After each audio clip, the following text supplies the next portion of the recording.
नमस्कार दोस्तों, मैं विजय और आप हैं भी पॉलिटिकल इफेक्ट्स यूट्यूब चैनल पर।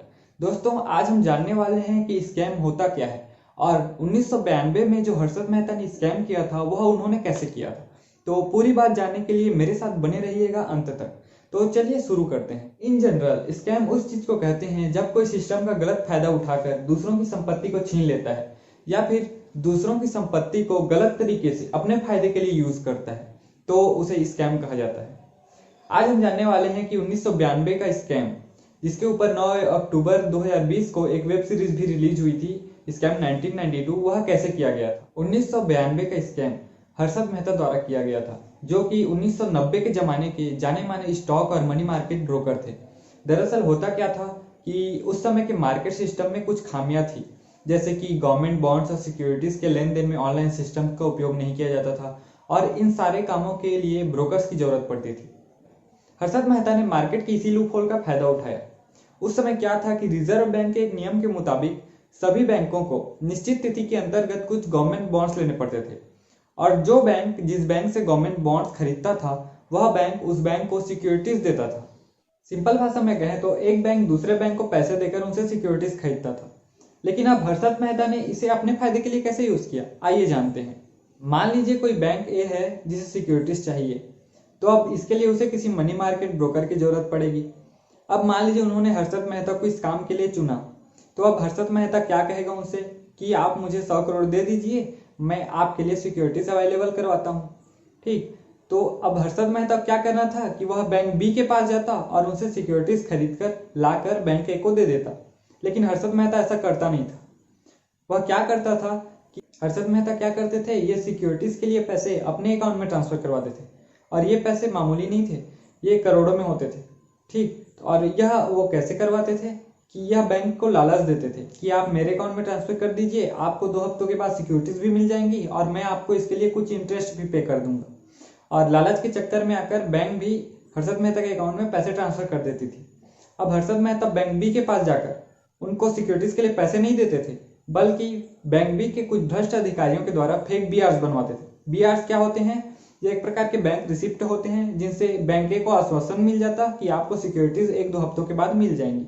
फेक बीआरस बनवाने से बैंक बी को सिक्योरिटीज के लिए पैसे भी नहीं देने पड़े और 1-2 हफ्तों के लिए वे शेयर मार्केट में इस पैसे को लगा देते थे, जिससे वो मुनाफा कमाते थे। एक साथ मार्केट में इतना पैसा जाने के कारण हर्षद मेहता जिस शेयर्स को खरीदते थे और अपनी कंपनी ग्रो मोड से जुड़े इन्वेस्टर्स को खरीदवाते थे, उस पर्टिकुलर शेयर का दाम मौजूदा कीमत से लगभग 30-40 गुना बढ़ जाता था और अंत में जब शेयर का दाम बढ़ जाता था तो हर्षद मेहता एक साथ इसे बेच देते थे, जिसके कारण उस दिन मार्केट बुरी तरह क्रैश होता था। इसमें हर्षद मेहता बहुत मुनाफा कमाते थे, जिसका कुछ हिस्सा वे बैंक ए को दे देते थे और बचे पैसों 100 करोड़ जो बैंक ए ने सिक्योरिटीज लाने के लिए दिया था, उन पैसों से बैंक बी से ओरिजिनल सिक्योरिटीज लाकर बैंक ए को दे देते थे। हर्षद मेहता का एक प्रचलित किस्सा बताता हूँ। उन्होंने एसीसी के शेयर्स उस समय जो कि 200 रुपये पर शेयर के दाम पे बिक रहे थे, उसे उन्होंने बढ़ाकर 9,000 रुपये पर शेयर पर लाकर खड़ा कर दिया था।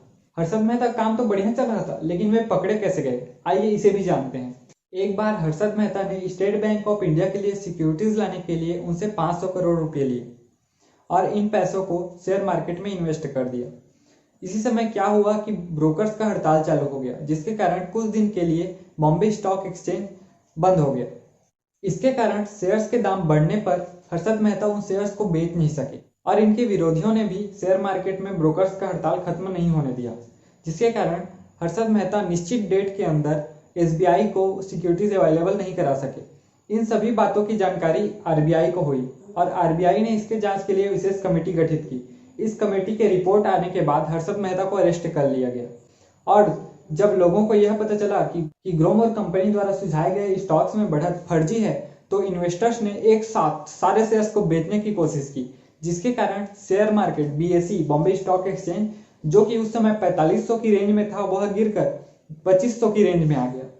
इसमें बहुत से लोगों ने अपने लाखों हजारों रुपये गंवा दिए, बहुत सारे लोगों का बहुत सारा पैसा डूबा। 9 नवंबर 1992 को सीबीआई ने हर्षद मेहता को 250 करोड़ रुपये 2019 की डेट में देखें तो लगभग 15 बिलियन रुपीस के शेयर्स के दुरुपयोग में गिरफ्तार कर लिया गया। हर्षद मेहता ने आरोप लगाया कि उन्होंने तत्कालीन प्रधानमंत्री C P V Narasimha Rao की पार्टी कांग्रेस को 10 मिलियन रुपीस का डोनेशन किया है उन्हें इस घोटाले से उबारने के लिए। इस स्कैम ने पूरे इंडियन स्टॉक मार्केट की कमियों को उजागर कर दिया गया और इसके बाद इसमें कुछ बदलाव किए गए, जैसे एनएसई नेशनल स्टॉक एक्सचेंज की स्थापना की गई, सारे सिस्टम्स को ऑनलाइन किया गया। आज के वीडियो में बस इतना ही। आज का वीडियो आपको कैसा लगा कमेंट करके बताएं। अच्छा लगा होगा तो लाइक शेयर सब्सक्राइब करें, अच्छा नहीं लगा होगा तो डिसलाइक करें। आपके लिए मैंने इतनी मेहनत की, कुछ तो जरूर करें इनमें से, चाहे वो लाइक हो, डिसलाइक हो या शेयर हो। ऐसी वीडियोस देखते रहने के लिए मेरे चैनल को सब्सक्राइब करें, बेल आइकॉन पर क्लिक कर ऑल नोटिफिकेशन ऑन कर लें। धन्यवाद।